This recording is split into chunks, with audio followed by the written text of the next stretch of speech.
right club. Be the right club today. Yes! Johnny, that's better than most. How about him? That is better than most. Better than most!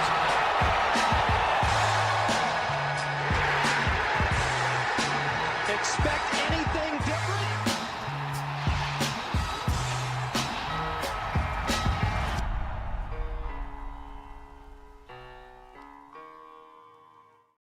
What is up, everybody? Welcome in live from the Killhouse. And for those listening live on the, not live, but delayed on the NLU podcast channel, folks, we are 54 holes into the first major of the season on the LPGA Tour. To help me break down the action, I have, I'll just go around the horn here. Chris Solomon. Chris, how are you doing today? Hope you don't mind. I got a little party boy shirt on. You know, it's Saturday night. I might have a little high noon with me, you know. Daddy's getting out of bath time tonight, so I'm excited to be here. Nice. We always love the party boy shirt, so always welcome here. Love the choice. Live from an undisclosed location, Jordan Perez. JP, what's going on? Are these white walls scaring you guys? Like, it is a little bit of a cry for help, isn't it? No, I'm great, gentlemen. Despite what my environment might suggest, I'm very happy to be here. Well, we are very happy you're here too, and always running the boards and chiming in today, Mr. Cody McBride. Cody, how are you doing, sir? We are great. We were great. These kids are breaking through the walls now, right? I'm gonna have to go have a firm talking to, but big. I'm excited. We're 3 rounds through this Chevron Championship, and I'm gonna be honest, it kind of stinks, but I'm excited to talk about it. Okay. Come on, man. I'm so glad I have to be the first one to do it. Thank you, Cody. That really helps. There are some silver linings. We have 18 women within 5 shots of the lead. Of course, we have 2 women, Haeron Ryu of South Korea and Mao Saigo of Japan, tied for the lead at 9 under. We will go down the leaderboard. We'll recap our thoughts. We're going to get to all that. But before we do, I want to thank our good friends, our sponsors today, and that is Titleist. Guys, with 18 holes to go in a major championship title on the line, the overwhelming majority of competitors at the Chevron are trusting the performance, quality, and consistency of either a Pro V1 or Pro V1X golf ball. Out of all the competitors that teed it up this week at the Chevron, 92 teed up a Titleist golf ball. That's more than 5 times the nearest competitor. And on the season, 71% of all golf balls played on the LPGA have been a Titleist, while 6 of the first 8 events have been won with either a Pro V or a Pro V1X. Among those playing one of the Titleist golf balls this week, we have Lindy Duncan in solo third. She had a clean card today, a bogey-free 70. We'll talk about her a little bit. Sarah Schmelzel is looking for a big breakthrough in her LPGA career. She plays a Titleist. Angel Yin, Hyu-Joo Kim. The list goes on and on. Folks, go to Titleist.com. They have a wonderful golf ball fitting section. I can't tell you, it is an easy, quick, efficient way to improve your golf game at home. Titleist.com. Go get fit for a golf ball. Get in whatever works for you. So, and if you think you're not good enough to play a Pro V1 or Pro V1X, you're wrong. It can help. It will literally help all levels of play with many, many, many different things. Yes. Guys, I want to go around the horn. I want to ask you what you think the story of the day, or maybe the story of the tournament through the first 3 rounds is. Chris, do you mind if I start? I don't know why I'm calling you Chris. Why do I always call you Chris from the host chair? Solly, do you mind if I start with you? What is your story of, let's say, the first 3 days at the Chevron? My story is that we're not quite there yet, Big, but we'll let you know when we're ready. Like, there's some possibility of some fireworks tomorrow. We're not there as of now. It was not. I would not call what the action today electric. I would not call the leaderboard electric. But some interesting names at 6 under, which is only 3 back. That feels far back with how this golf course is playing and it is set up. It doesn't seem like we're bound for a lot of volatility. And maybe it's just some recency coming off the Masters and watching, like, dude, literally anything can happen on this course on a Sunday. It there's some noise up there at the top, a lot of great golf being played, of course, but we got some separation from some of the most interesting storylines. Maybe save Hayra and you. Yeah, just to back up that point, I believe 2 women broke 70 today, which were our 2 leaders, Mao Saigo and Heyron Ryu. But more than that, it seemed like the entire field was kind of between 70 and 74. So there just wasn't a lot of big moves. We didn't see anybody, go out and shoot a 65, 66. The course played pretty difficult. We'll get into the course and the venue and that stuff. But let me keep this going. JP, what is your story through the first 3 rounds? A lot of running and hiding. And I've thought a little bit about this tournament just in terms of the big dogs, right? Like a lot of running and hiding for the big dogs. And we're going to get into some of those names that missed the cut. But I don't know. I've been toying with this thought for a little bit. And it's like, is it almost worse if you don't have this major and you're one of the better players on the LPGA? I don't know. That I'm in the middle on that one. But just the big names running and hiding this week is just a little weird. A little weird. Yeah. Well, and it's not great for anybody, I don't think. I'm sure the TV folks don't love it. We certainly don't love it. The players themselves don't love it. But yeah, just a smattering. Like the top 5 in the world, none of them have been a factor at all this week, which is a massive disappointment. A whole host of more prominent miscuts. We'll get into that here as we go in the show. Cody, I'm curious, what's your story through the first 3 rounds? Yeah, it's definitely probably an opening around 77 and really kind of putting up a fight to dig herself back into this. That's, of course, Nelly Korda. But you guys are right. You hit the nail on the head with the leaderboard. It's straight up. It stinks. There's still a little bit of time for this to bloom, I'm going to go with, because I'm trying to be positive. But I think when you talk about the top players in the game running and hiding, I think there's somebody that's like jumping out on the first page of this leaderboard who is an absolute dog that's like, hey, I would like to have a word come Sunday. And that's Ronnie. Like Ronnie Yin is right there in the A position to catapult herself up this leaderboard with a bunch of people in front of her who have never been able to do this.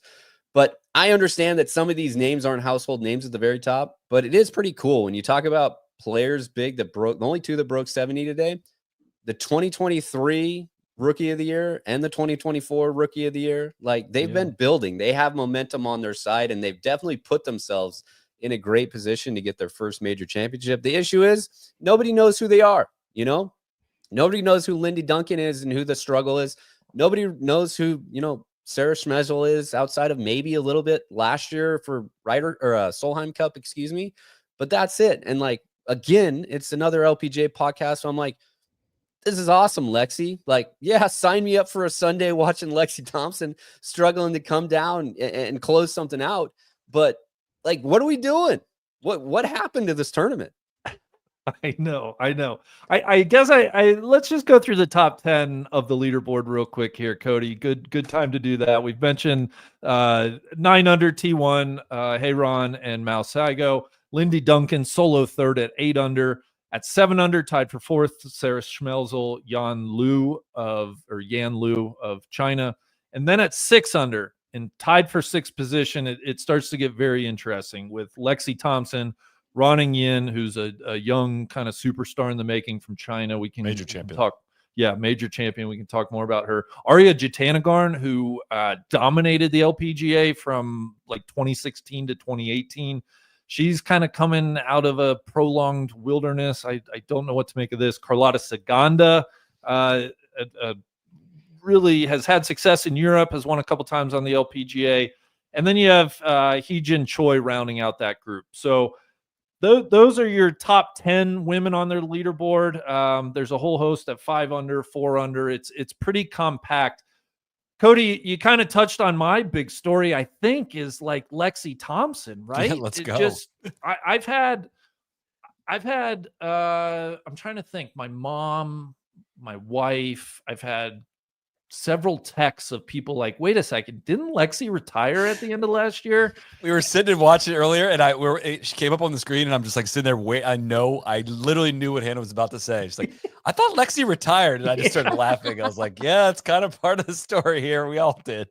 I mean, we had Lexi Thompson days out at events. We had like flyovers. We had, it was a big to-do last year. And here she is. She played last week. She's got herself in contention and major. It's just, I don't know. It's kind of like a what the fuck? What is going on? I don't think anybody really knows what's going on.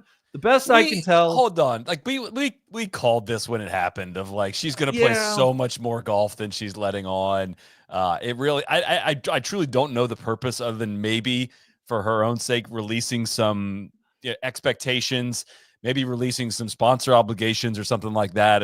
Changing a minimum number of events that she's going to play, whatever. But I'm not surprised to see her come out and play the majors. That's for like, I thought it might be a little bit more ceremonious than this. Like it's, I don't want to breeze past like the ridiculously good play, but maybe she's been able to ride a bit of a, that weird, strange feeling you get when you don't have a ton of expectations, but sleeping on just being 3 shots back. And I hope we don't see Sunday Lexi tomorrow. Cause it would be a way to save this championship is having a run, come from behind run down from Lexi. This event, of course, is the only major that she has won. Now, it did not take place on this golf course, and it was not called the Chevron when she won it, but she won this event back in 2014. And for people who aren't from, like, she kicked ass at that major. Like, it wasn't a close. I think she won by 4 or 5 shots. Like, it was. She should have won another one. Yep. Yeah, and I was going to say when she won this event back in 2014, I mean, she was the kind of golfer, the next great American, and she's had an adventurous career out on tour. I don't think it quite lived up to the hype or the expectations that people would have had back in 2014. But here we are, and she's got a look, and it's strange and it's weird, and it's also kind of cool. So it's worth noting at this golf course though, missed cuts in each of the last 2. I mean, she dominated when this tournament was out west. Had a run of almost a top 10 every single year for 9 years. She finished outside the top 10 twice in 9 years, including the win, including the runner-up, a third, a fourth, a fifth, a seventh, and another T4 in there. So this is more than just a little surprise. Yeah, for sure. But I think, I mean, I guess here's a question for the group. Heyron Rue is a very good golfer, and I think we should acknowledge kind of our Western, our American bias here. 100%. She led the tour last year in top 10s. She had 13 top 10s and 26 starts. Now she only won once, and that's kind of been the bugaboo. I believe she was the 54-hole leader here last year before Nelly went and won it on Sunday. This would be a huge breakthrough for the career of Heyron Rue, but this is not coming from nowhere. And I think this is a woman that, any fan of the LPGA, about her. And I think we're going to continue to know about her for years to come. I think, if I may, Big, I'm hearing from sources on the ground, some extra motivation came from Heyron Rue this week in that someone on the No Laying Up Happy Hour show was a seller of her stock when we were going down the list. And I just had heard she was watching and then may have taken that a little bit personally. And I'm wondering if there's any regret from anyone on the line here. No regrets at all. I mean, the thing with her is she is extremely consistent. She's I would say a top 20 machine. Last year, she really was top 10 in every single event. Gino's kind of taking that title away from her this year. But like her highest finish so far is T14. And she puts herself in position a ton. She just she hasn't figured out that last gear, I still kind of, she's very, very good. And I hope that she goes out and wins this thing, but also like, I don't know if she's figured that out yet, and we'll see tomorrow. It's a huge day for her. For sure. I think that's a very interesting subplot as well, is as you said, can she finish? This is a test that we saw her in last year. Nelly ran her down and kind of separated. But I just want to tell people, like, she's 12th in the current world rankings, the Rolex world rankings. So it's not like she's a no-name. Mao Saigo, she's won 6 times in Japan. As Cody said, the LPGA Rookie of the Year last year. and somebody that has not won yet on the LPGA Tour, obviously has not won a major, would be more of a breakthrough than for Heyron Rue. So those are your two leaders going into tomorrow, which is going to be quite interesting. And then honestly, you get down Lindy Duncan. I mean, just to give folks a little bit of background on her, awesome collegiate career. Went to Duke, was I believe a 4-time first team All-American, 3-time ACC player of the year, but has just never really found it as a professional, has never won on the LPGA Tour, has never top 10'd in a major, but has been playing some better golf really through the end of last year and to start this year. This is uncharted territory for her. So again, like if you're looking for an interesting subplot, she's never been in this position, and it's going to be fascinating to see how she reacts tomorrow, I think. Long time career, as you mentioned there, Big, but there has been big changes for Lindy Duncan. I just want to like shout out, she went over to Sean Foley and like joined up with him, and they've known each other for a long time, back to when Sean was working with Lilia full time. And I think like he gushes about the work and the work ethic that Lindy has, and she has an amazing golf swing. And I've like, excuse me, but I've never really like appreciated it before, probably because I've never seen it. She hasn't really put herself in these positions. But even though she's been on tour for so long and has, never found herself on the front, with this chance going into the final round of a major championship, it truly, from what they're saying, is like a new lease on life for her. So I don't know, maybe there isn't like all this baggage that's following her, because this is fresh air. It's uncharted territory for her, truly, but has all the confidence in the world. Her swing is absolutely dialed. She's making huge putts and getting up and down from everywhere. So hopefully she can keep it together. But big stage tomorrow. I'll always remember, and God, now I forget the exact tournament we were at. So you won't always remember. No, that's right. I'll always remember this part of it. We saw Lindy Duncan on the driving range, and we watched her set up this home. You could tell it was a homemade contraption that essentially was like a swing plane aid, like making sure she swung it on plane. And Tron and I just sat there transfixed as she went through this meticulous setup of this device that was completely homemade, and then just started I don't know. I think Cody, as you said, super technical. I think kind of goes about things her own way. I've always just associated Lindy Duncan with that memory, though, and so it's fun to kind of see her here. She'll be in the, well, I guess maybe they'll play threes tomorrow. I was going to say she'll be in the penultimate group, but she might be in the final group if they go off in threesomes. She is. They're going off in three. She is in that final group with Heyron and Mao Saigo. This is where I miss TC, because let's say you guys watched him for 15. Watch her for 15 minutes, Randy. This is where he would have said, "We watched her for like an hour and a half. Just do this drill on repeat."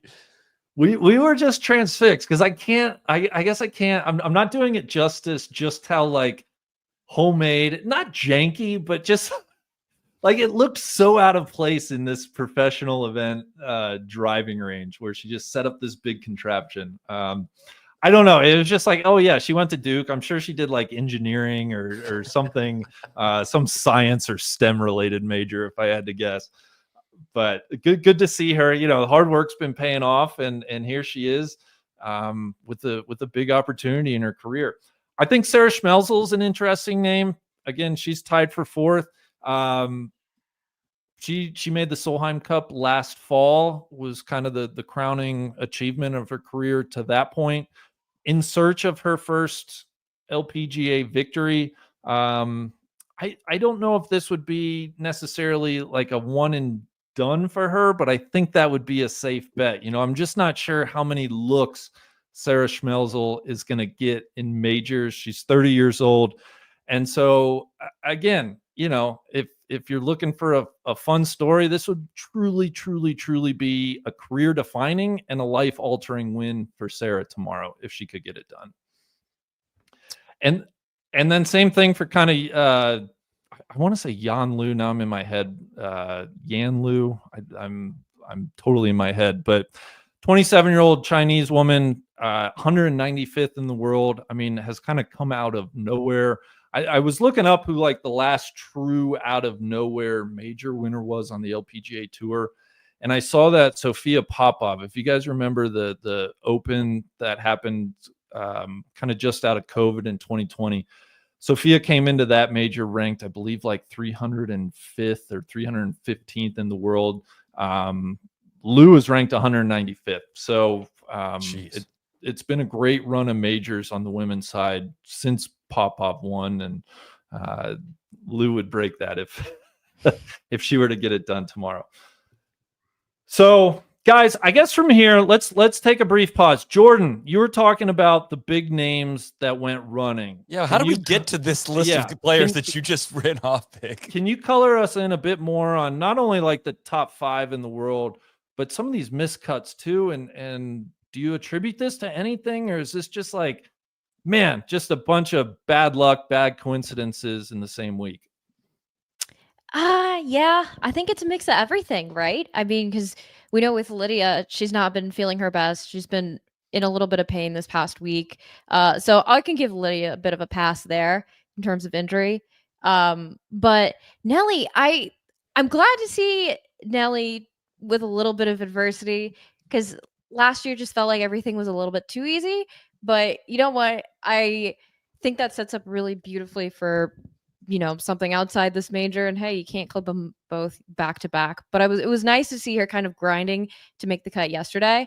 I was really impressed with her grit, and I think, that I like that wrinkle in her story just a little bit. And so yeah, shot 77 in the first round. Hasn't really been a factor. She's gotta stop doing that though. Like, that's the thing, is like her bat is so bad. Like it plays her. She's so talented. If she can, everybody's gonna have a bad round in the tournament. If she could eliminate, like, just turn these 77s into like 72s. I know that's 5 shots is like literally the name of the game at the highest levels of professional golf, but like the top players, you can't let your bad be that bad, or else you're just gonna have these championships where you're completely uncompetitive. Cody, sorry, just to jump in, I know you were watching a lot of Nelly. I believe Thursday, was it the putter, really? Like, what did you? I candidly, I didn't get to watch much of her round specifically, so I'm not sure if it was more like the ball striking or just the return of like the really bulky putter. It was a kind of a mixture of 2 different things, Big. So she did not putt well. I think she had 33 putts in the first round, which it would be fine if you're hitting the amount of greens in regulation that Nelly usually hits. The issue is that she also was not a very good ball striking day for her. She had 11 of 18 greens. She got putting montaged, if that means anything. That's bad. Yeah. And it was one of those things where it's like, oh man, she was not comfortable with their stroke. She's also like grinding, trying to get up and down from, over half of the holes that she's playing. And she made a putter switch that night. So she came back out for Friday with her mallet back again. So the blade's gone. The mallet was back in play. She putted way better in round 2. So she went from 33 down to 30, but she also hit 14 greens. And then today she only had 27 putts. So ball striking is a little iffy still, but that's kind of how it's been for her so far this year. She hasn't been anywhere close to the form that we saw last year. And I'm not even talking about when she went on her crazy streak. I'm talking about like overall performance. She just still seems to be a little bit rusty. Something's off. So it'll be very interesting to see how she goes tomorrow. But I kind of agree with you, JP. It's a shitty situation that she put herself in again. But unlike the U.S. Women's Open last year or any of the other tournaments that she's done this before, she fought back. And we saw last year, like, when she had that horrible number, she basically just, waved the white flag and was like, I'm done. But she's not doing that this week. And I think this is a really good sign for what the rest of the year for Nelly is potentially could turn into. Yeah. Back-to-back doubles today, after a pretty solid fight on her back 9, flipping over to the front 9 was tough. I mean, without those, she's sitting at 4 under and is not out of the tournament. But yeah, it's the big numbers, and that's That's what we saw last year. You're exactly right. Now, what I will say is that, people who did miss the cut, you mentioned Lydia, horrible neck. I'll say I was very hot on Yulimi No still. I don't know why. She's had such an awesome start to the year and just like not good. 74, 77, missed the cut clearly. Patty T again. We're all high on Jasmine and Lottie, JP, and both of them did not even show up at all. Kind of called the Charlie miscut. Like, Charlie's got to do a better job managing her schedule. There's a lot of things going on there. Lynn, like, what are we doing here? And realistically, like, Lynn started very, very good. I mean, she opened round one. Like, at one point in time, she was, early. She had an early tee time, so she's on first page. Got to 1 under, made a ton of pars, bogeyed her 17th hole with the 8th hole at Carlton Woods to shoot even par, and then goes out the next day and literally, like, her opening 9 is bogey, par, bogey, bogey, birdie, birdie, and it's just like, what are we doing? Like, you are supposed to be one of the 10 best players in the world. Like, that is what your potential is. Incredible upside, and it's impossible not to pull the similarities and the comparisons between like Lynn's performance and what Ludwig does. And maybe that's just because we're expecting them to go out and be a lot better than they are. But Lynn is definitely falling short. Yeah, got crowned pretty heavily by Team Randy TC, if I may say, No, for being that's fair. honest here. Yeah. No, that's fair. Which is unlike you. Like, you don't do early crownings, Big. No, I just wanted this one too much. Yeah. But God, you watch her play when she's playing well. You're like, how? Like, just oozes talent. Like, nothing she can't do. Great mentality. I just can't figure out exactly why she hasn't been able to put it all together. I was going to say my big disappointment, I've been super high on Gino Titicum, and she's really no-showed as well. I mean, she's kind of fought back here. She opened with a 71 in round 1, but then a 75 in round 2 to really take herself out of it. She shot 71 today. She's tied for 31 with Nelly. It's just a big bummer when Nelly and Gino specifically, add in Lydia, I just haven't been factors since Thursday in the first major of the year. It's not great. Yeah, that sucks. You throw in Lilia Vu, who's just been getting worse by the day. She made the cut, but she shot 78 today, I believe, is down in the 70s. I just wish we had a better start to the major season. The other miscut that pisses me off is Yuka Sasso. Like, truly does nothing outside of these U.S. Opens. It's crazy. It's insane. Because I was kicking myself. I was like, God, I hear I was all on all these bombers. Why didn't I even think of Yuka Sasso? And then I got saved pretty quickly. Of like, just is a one-hit wonder. It's insane. She's like Retief Goosen, essentially, on the women's side. Exactly. Yeah. Hey, Big, there is somebody that, we talked a lot about people in the top 10 already, but I cannot wait to see, like, I want Carlota Saganda to just get up in the mix and then to just downshift and pull that Jake break and just muck everything up. Just slow it down. Just create chaos because they're not going to know what to do. The tour's not going to know what to do. Telecast isn't going to know what to do. And I think between her and Lexi, like, that's the only place where I see some potential for fireworks tomorrow. Yes, a crash out. I love that. Yeah. Big, are we still trying to solve why, the leaderboard is the way it is, some of the big names falling off the way they have? I have a full circle take kind of on this championship and golf course, if you'll allow me to hold on. Okay. I think we're going to get there. And a lot of this conversation today is going to revolve around the golf course. What can improve this product? What can improve this major that we're forced to call it? But I want to say strictly to get off of the leaderboard for a little bit, because there are some names that are lurking. We have 2 people in 9 under right now. Truly, how far back is too far back, Mr. Big? I think, given the inexperience at the top of the leaderboard, I think 4 under is in it. So I'm going to say 3 under might be too far back, but I think anybody at 4 under or better is in this tournament. I wish I knew their setup philosophy tomorrow. I haven't really, I mean, we did see a couple 65s on Thursday.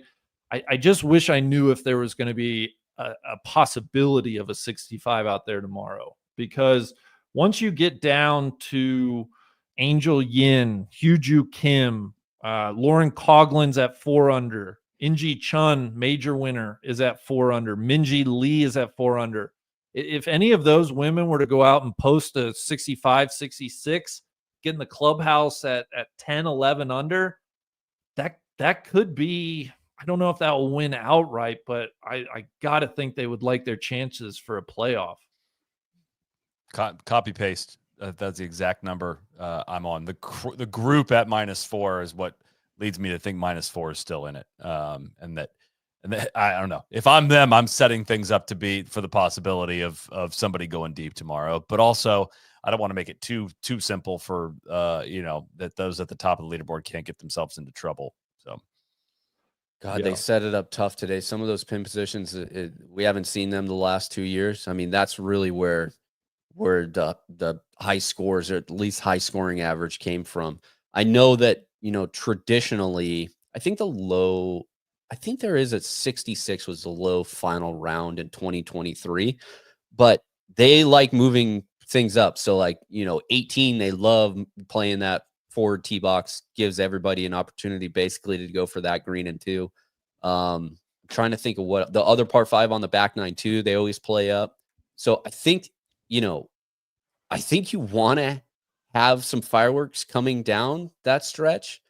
But we saw new pin positions today that we just haven't seen before. So who knows what they'll actually end up settling on. It's I don't know. I'm right there with you on that number. You guys, I don't know, JP, do you see something differently that's not sticking out to us? No, I totally echo that. And kind of going back to what Big said, we don't really know what the setup philosophy will be, but there was just so much defense being played on the back 9 today. And it's just I would love nothing more than someone to just come barreling through. And back to what Solly said about the group at -4, I think someone in there could do it. Yeah, LC opened last year with the 66. It'd be really nice to get another one of those tomorrow. Mm-hmm. And she's, the 4 under group is nice. I don't want to say I'm disappointed. I thought Angel was going to take advantage of this moment, this position that she put herself in today. I mean, she shot even par, and that felt like she shot a 76. Yeah. I don't know. LC, I'll say, is she's shot every day under par. I'm just waiting for her to hey, if everything clicks, maybe the 65, 66 is in her bag tomorrow. So I pulled up our friends at FanDuel. Unsurprisingly, I'll give you the odds, the live odds to win. Well, let me say, who do you guys think is the favorite at this point? Hey, Renew. Yeah, she's plus 190. Mal Saigo is plus 330. And then I'm a little surprised. They have Lindy Duncan plus 750, Schmelzel plus 1100. And then Ronning Yin is plus 1,600. I really think if Heyron doesn't win, I think Ronning would be my second choice to win. I almost think she should be second favorite in a weird way, but that could be totally underselling Mal Saigo. Yeah. Just a lot of bodies to leap, and a lot of bodies she's tied with too, is just and throwing Lexi in there, Carlotta, Aria. What's Lexi at? It's funny you say, what's Lexi? You got to go down. She's plus she's 30 to 1, plus 3,000. Angel Yin's plus 3,000. I mean, that's kind of fun. Yeah. I mean, new lease on life, new dude, happily engaged. Come on. Brother on the bag. I think the vibes are good in Camp Lexi right now. It's just we've seen her try to close majors. Like, we know how this goes. What if But if somebody Rory else can win blows the it? Masters, That's maybe, true. What maybe if we're in somebody a brand new This world. is the year. What if somebody 2025. gifts Your it to new chances. her? Like, we've never thought, like, if she's in the second to last Whoa. group. Like, what if she gets it in the house and somebody goes in the water on 18?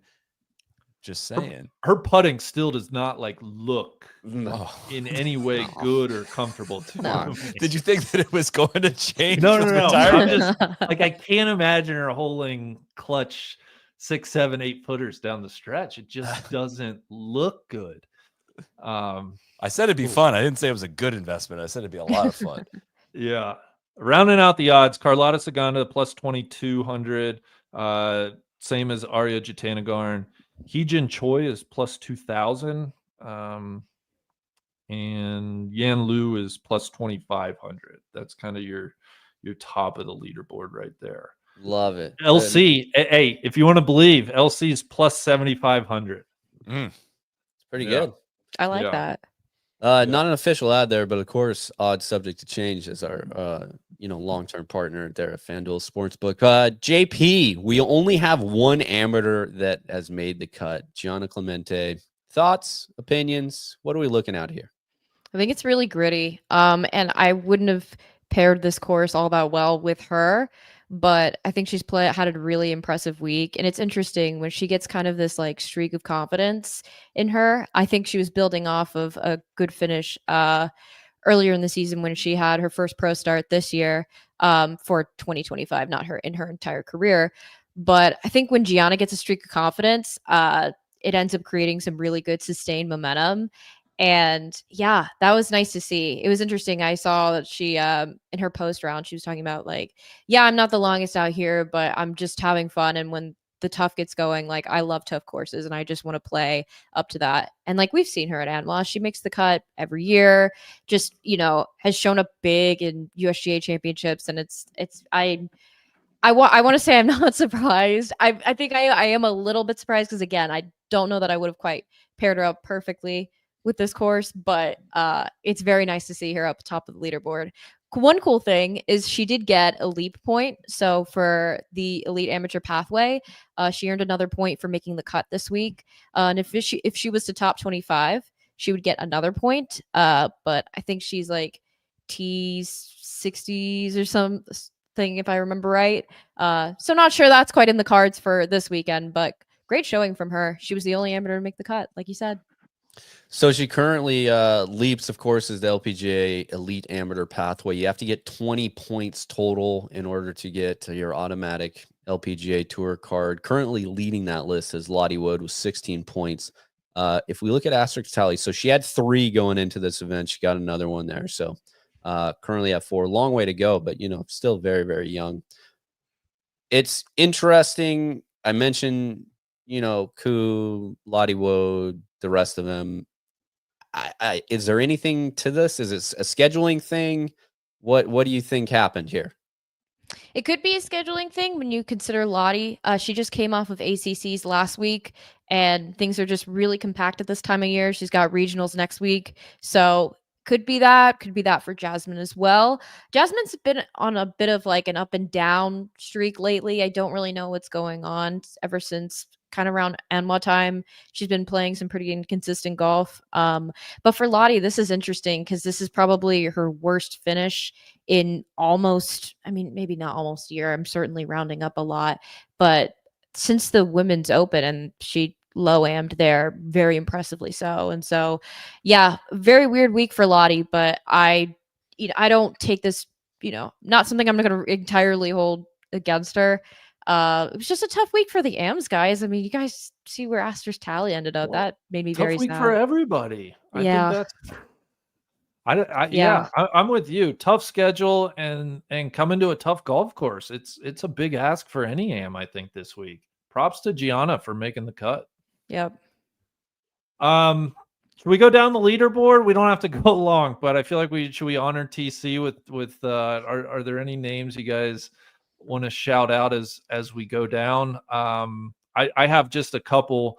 I'll say Austin Kim is kind of a young American. She is part of the group at 5 under. She's tied for 11th. Great showing thus far for her. And then the other one I wanted to shout out, Emily Christine Pedersen, has just been playing some better golf this year. And she's somebody that's played on Solheim Cups for Team Europe before. She's got herself tied for 19th. Not like,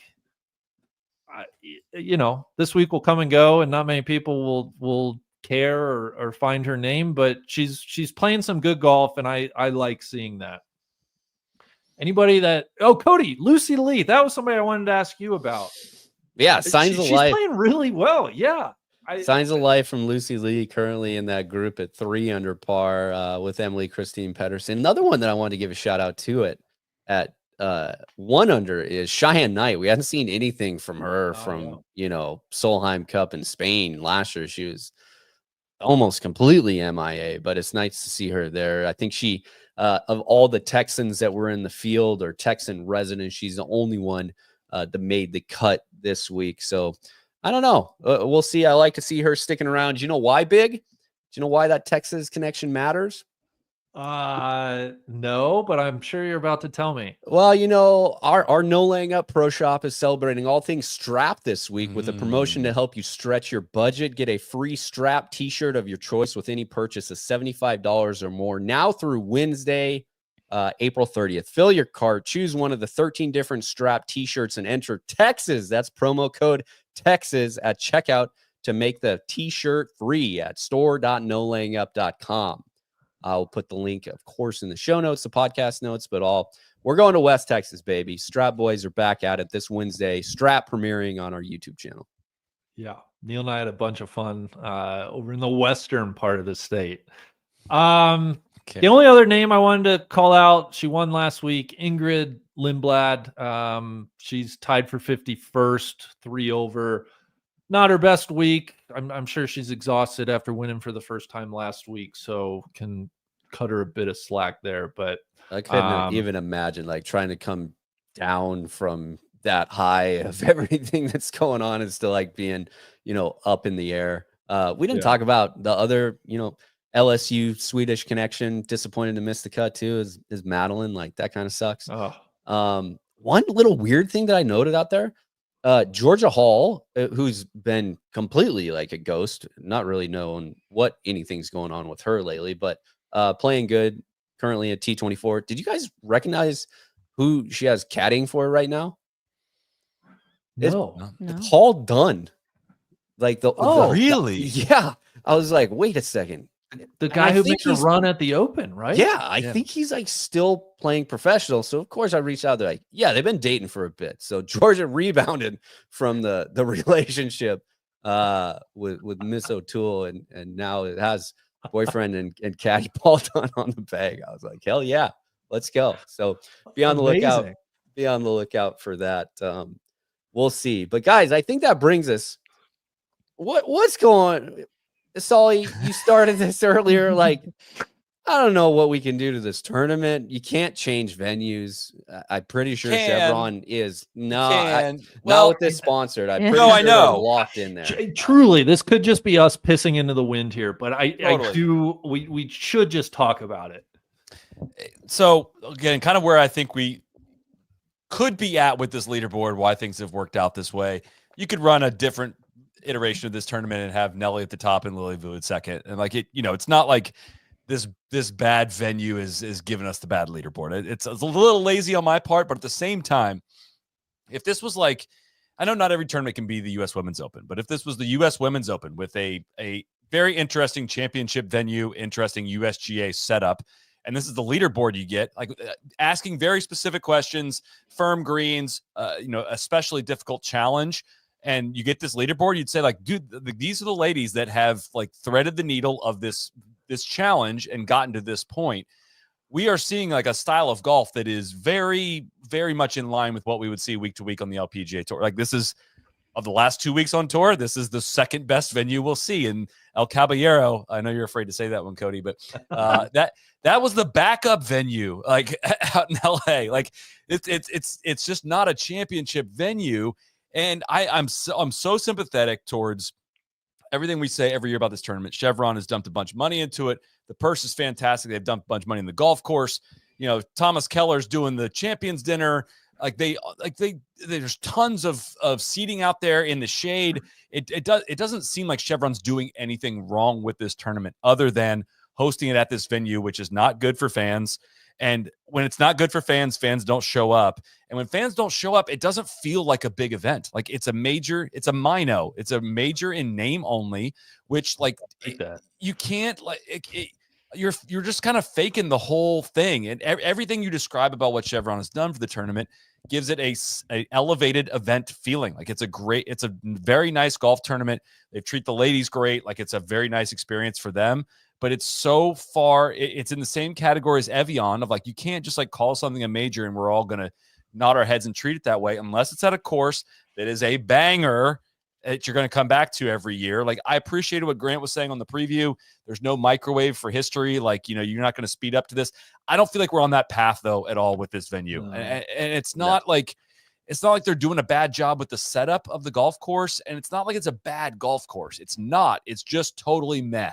And if we're gonna go in a major, it's worthy of hosting an LPGA Tour event, right? It's not like it just kind of goes into the same. I don't want to say the same category as Valhalla. Just like it's just not. It's not. And you know what? I don't even say that. Valhalla brings out fans and it brings out an environment. Like, you know what I mean? It'd be a totally different thing if there was a buzz on the ground and then the golf course just becomes kind of secondary. This place feels like it's in the middle of nowhere. Jay Ray tweeted out this week that there's been more signage for the senior tour event that's coming up more than this LPGA major. There's all this talk about how the members love this event and all that, but there's just no feel of that on the ground. All that to say, like, it's not that surprising to see a bunch of, I don't want to say no names, but some smaller names at the top of the leaderboard when the on-course experience isn't feeling like a major, like isn't feeling elevated with the presence of fans and interest and all of that. It's easier to sneak up and play, rounds of golf like that. I hate to say it that way, but it's just not running the same gauntlet as the U.S. Women's Open, as the AIG Women's Open, and even the KPMG Women's PGA. They're just at golf courses and venues that are of a completely different class. And it's the same. I think we're going to have the same conversation every year because I don't think this is going away, but like, I just don't think this major does not have an identity as it stands right now. And it's I hate to be that person because I want to support the women's tour and I want to support the biggest events, but like at a certain point, you just got to call it what it is. Well, let's talk about that because we talk about the issues that it currently has going, but are there ways that they could improve it to make it feel that way? Because you touched on signage and everything else. You're right. I've been down there the last 2 years. I was going to go down this week, but we had something come up at the house. And it's very weird because they always have, I don't know if it's a marathon or triathlon, but it gums up everything in the Woodlands this weekend. And then you have like the senior tour coming to town. And you're right. There's always more signage for that than this. You look around at the greater Houston area and you're like, the Woodlands is basically its own thing as it is. And then this club, this subdivision, the club of Carlton Woods, is another own thing out there. I don't want to sit here and just dump all over it and be like, there could be ways that we fix this. Randy, I know you put a couple interesting thought-provoking questions in here. I don't know if you want to start with that.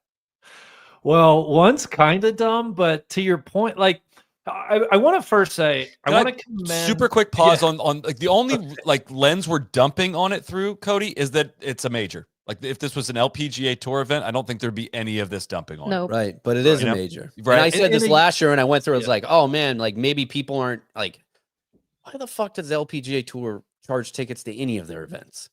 Like, just get people out there. Yeah. Have them pay for food and stuff. But like, give tickets away. I brought this up last year. Like, why don't they go down to the PGA Tour, to the Memorial, and be like, or excuse me, the tournament, the Houston Open at Memorial Park, and be like, yo, if bring your ticket stub, show me your Ticketmaster receipt from the Memorial, and you have free entry for the week at this tournament.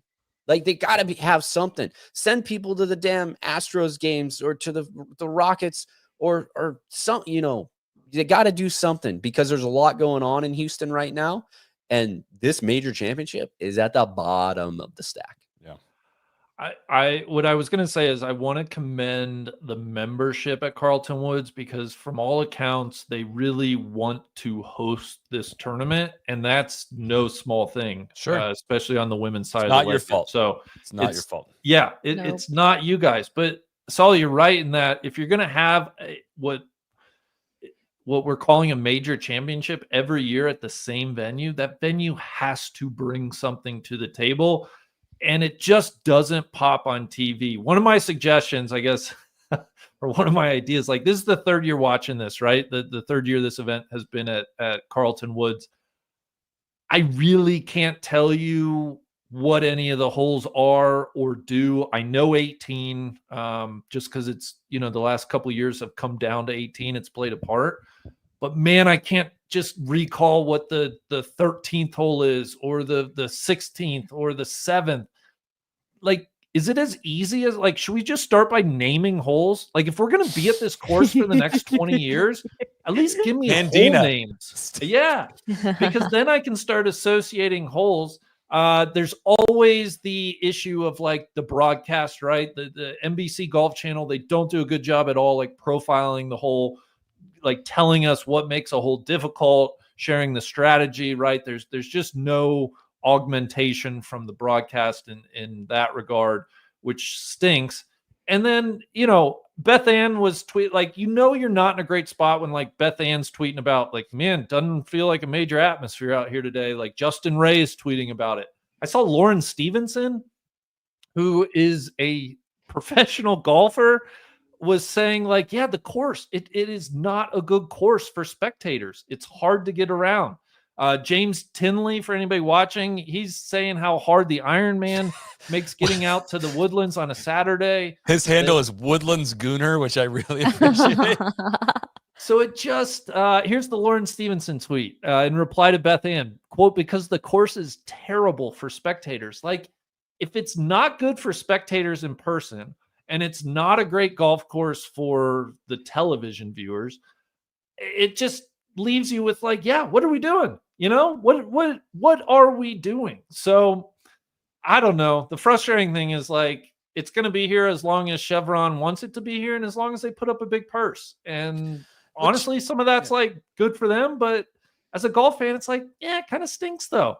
Like, is Blue Jack not even I've never even been to Blue Jack National, but I'd be like, it's a Tiger Woods designed golf course. Like, it's supposed to be Augusta Light, and it's supposed to be a beautiful golf course. Like, I'd be way more intrigued if it was somewhere there. And what makes it extra frustrating, Big, is how much we have said over the years. Like, there's a gap, and a lot of the other major championships are taking advantage of this. Some of these golf courses that the men's game has bypassed in some way. There is an opportunity for big women's tournaments to go to these golf courses that can't host a men's major for infrastructure reasons or for distance purposes. And like the fact that we're going to have this tournament at the same golf course every year and it's not good it's so tough. Like, it's just really, really, really tough to get behind. And it's putting the cart before the horse, in that they're chasing the sponsor and the sponsor's money, which I get to a certain extent, but I do think it's a touch short-sighted in that if you chased the venues, I think in the long run you would draw more eyeballs and attention, as we've seen with the U.S. Women's Open of late, as we've seen with the AIG, as even the KPMG. You can love or hate kind of what's on the PGA of America road at the moment, but they're going to golf courses that we all know, we all love, we all know, like big historical moments that have happened from all these other courses. And Carlton Woods just doesn't do it. Now, the other part of this that, we talk about all the time, and again, we don't have to spend a lot of time here, but I just, Saturday of a major, moving day, first major of the year on the LPGA, like it should be a very exciting day. It should be a very exciting broadcast. Guys, I was fighting a nap this afternoon. Like, is there anything to add juice to the NBC production? Like, that's where I just come down to too, is like, I don't know. They're not selling me on the drama. They're not selling me on anything. When it's just juiceless get really on the ground, frustrated. When it's juiceless on the ground, it's hard, man. Like, I think that just the environment on the ground is going to permeate into the telecast. Like I don't think NBC could have saved today, and it's also just, dude, threesomes off 2 tees, wrapping up by 6. Like, I know they want to get in that coverage window, but like, that is not good. Like, that's the same thing for the day they're handing out the trophy tomorrow. Like, it's just, yeah, man, it's hard because we've invested so much time into LPGA coverage with the thought and the vision behind it, like like truly believing that if you get people listening to us talking about it and get people watching it, that there's interest to be had. Like there's great fun to be had following this side of professional golf and watching it. And like when this comes this far short, it's like really hard to we don't want to sit here and sell something that is not for sale, right? Because when we say there are like going to be great tournaments to watch on the LPGA Tour, like this one's just not jumping off the page at me. I don't enjoy saying that. I don't like being that guy. No, I mean, can I jump in quickly for a second? JP, I would love you to. Thank you.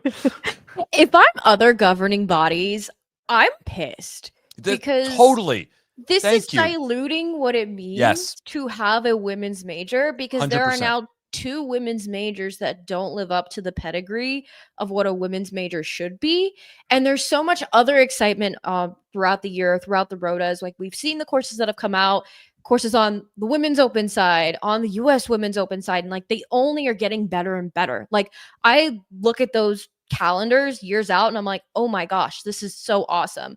The game is growing so much. And then I come to events like this and I'm like, no, well, what are we doing? And I think it's especially frustrating because women's sports has a lot of momentum right now, and there's a lot of excitement around other leagues, and like that in theory could permeate really well here, because I especially see a lot of women's sports outlets in particular giving the LPGA some shine when viral moments or different newsworthy things happen. And it's like, how do you define a women's major to a casual audience when it looks like this on 2 times of the year? And I don't know, that becomes really frustrating and really sucky.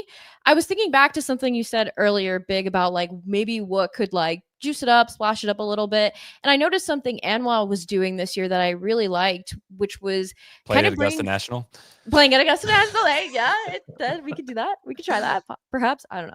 But something I really liked was like bringing a few of like the women's golf oriented influencers out there and posting about their experiences and their time out there and sharing that. I thought all that content was really good. I mean, try something like that. Throw that out there. I mean, get them to sit on a broadcast and talk. I don't know. It's like literally just try anything. Do something, because I don't know. Like you, Big, I was also somewhat in and out of consciousness, like maybe more mentally, not exactly like into full sleep.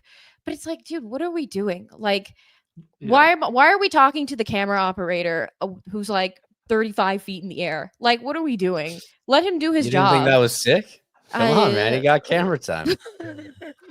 Well, the other thing you'll notice is just the lack of NBC cohesion, right? If you watch week to week, you'll hear Grant Boone on the call. This week, you're hearing Terry Gannon. I'm sure at the U.S. Women's Open, which is like the marquee, NBC puts all their resources in, you'll hear Dan Hicks. Like there just isn't a through line through the whole season. It's just kind of pieced together week to week.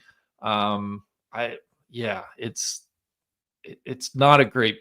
You can just tell NBC's not putting their best efforts into this. Well, this is also an organization last year that like went with the basically the 2-team setup for the U.S. Men's Open. Like why does when Terry swoop in like that bumps the rest out? You know, right. Like why not? I mean, you would think cost wise that's the least amount is because you got to put a guy up for the week and like pay his salary that you're already gonna pay him anyway. I just don't know. You would think they're not showing. Maybe I'll do it tomorrow and count how many golf shots they're actually showing. That's always a painful day for me. But I've tried that at times. I'm like, yeah, screw that. I don't care. It's ultimately like they have plenty of time to talk about the golf and to give overviews of the hole, and they just don't. You know. Yeah. But on the flip side, I'll say this: I'll give them props to Golf Channel coverage on Friday night, they went over because Nelly's grinding to make the cut, and they knew that was the right thing to do. We still have ESPN Plus there that the LPGA Tour is partially funding themselves to get early morning feature group coverage. And, it's not just early morning before Golf Channel or NBC come on. They run it all day long. And, there are some good things there because people, again, just want to watch the golf. Yeah. I'll apologize for those watching tonight. You're going to hear a lot of this conversation again tomorrow. There'll be a lot more consistent audience on the Sunday night, and we do need to discuss this all over again tomorrow, unfortunately. But I apologize for the repeat, but I just got to get it off my chest. JP, that's such a good point about the other organizations. That's I had not heard it framed exactly like that. That was excellent. Part of me, I was battling with that, JP. I'm like, I want to say this, but I also want to think like, well, maybe the other three majors like really get elevated throughout this. And I'm like, you know what? No, because then it still gets the same label and it's not nearly the same quality. And I totally agree. Yeah. God, and sorry, now I'm starting to belabor, but just the opportunity. I always talk about the LPGA is positioned to take risks and be bold and do things differently, right? They could implement, and they have done a pace of play policy, but they could be like the fast tour, right? They can do things that the PGA Tour simply can't do. Imagine if they used the Chevron or whatever this major is, right? And it was the first major that kind of went to the Pacific area of the world, right? Japan, Korea, Australia. Like, I just think, God, there's an opportunity to like create some new traditions, to create new history that the women's game could take advantage of. But I know it's not that easy. So anyway, all right, let's do some official predictions and we'll get out of here. Who wants to be brave enough to start? I'm just looking for a winner. Who's winning tomorrow? I'll go boring. I think Heron Yu wins. Data boy. Yeah. It's a good call. I'm pretty sure I just want to have this on the record too. Like, of course we all want LC to come back and put herself in contention and fucking win this thing, right? Hell yeah. Hell yeah. But I'm going to go with Ronnie Yin. I think she's, sitting at 3 back right now. Outside of Lexi, the only people that are in front of her are, haven't won a major yet, have not chased anyone down yet. She struggled so far earlier this year. It seems like the putter's finally working. Let's go. I'm going to echo Heron. I mean, played the best on a day like today. And really the only person who actually came and played with a real vengeance after the finish she had last year. So I'm jumping on board there. God. Yeah, I think it's going to be Heron. Well, now I don't think it's going to be. That's way too many. Mao Sago, I think we could be overlooking her.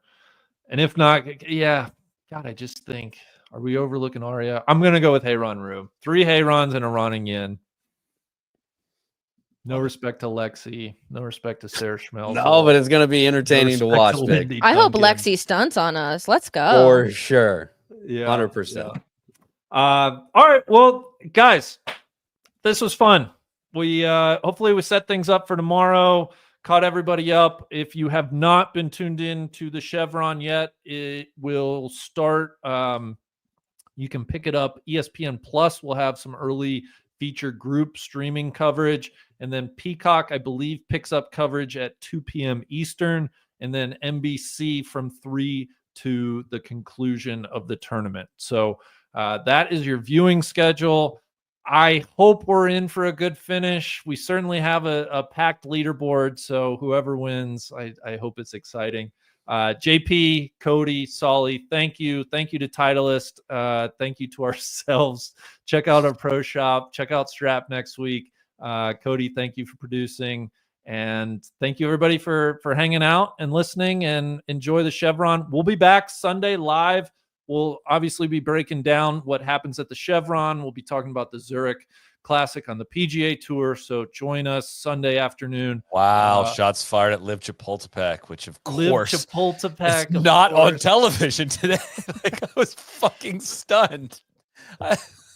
we are going to be live from the Killhouse. So join us again Sunday afternoon. And until then, we will see everybody later. Cheers. Have fun. So yeah.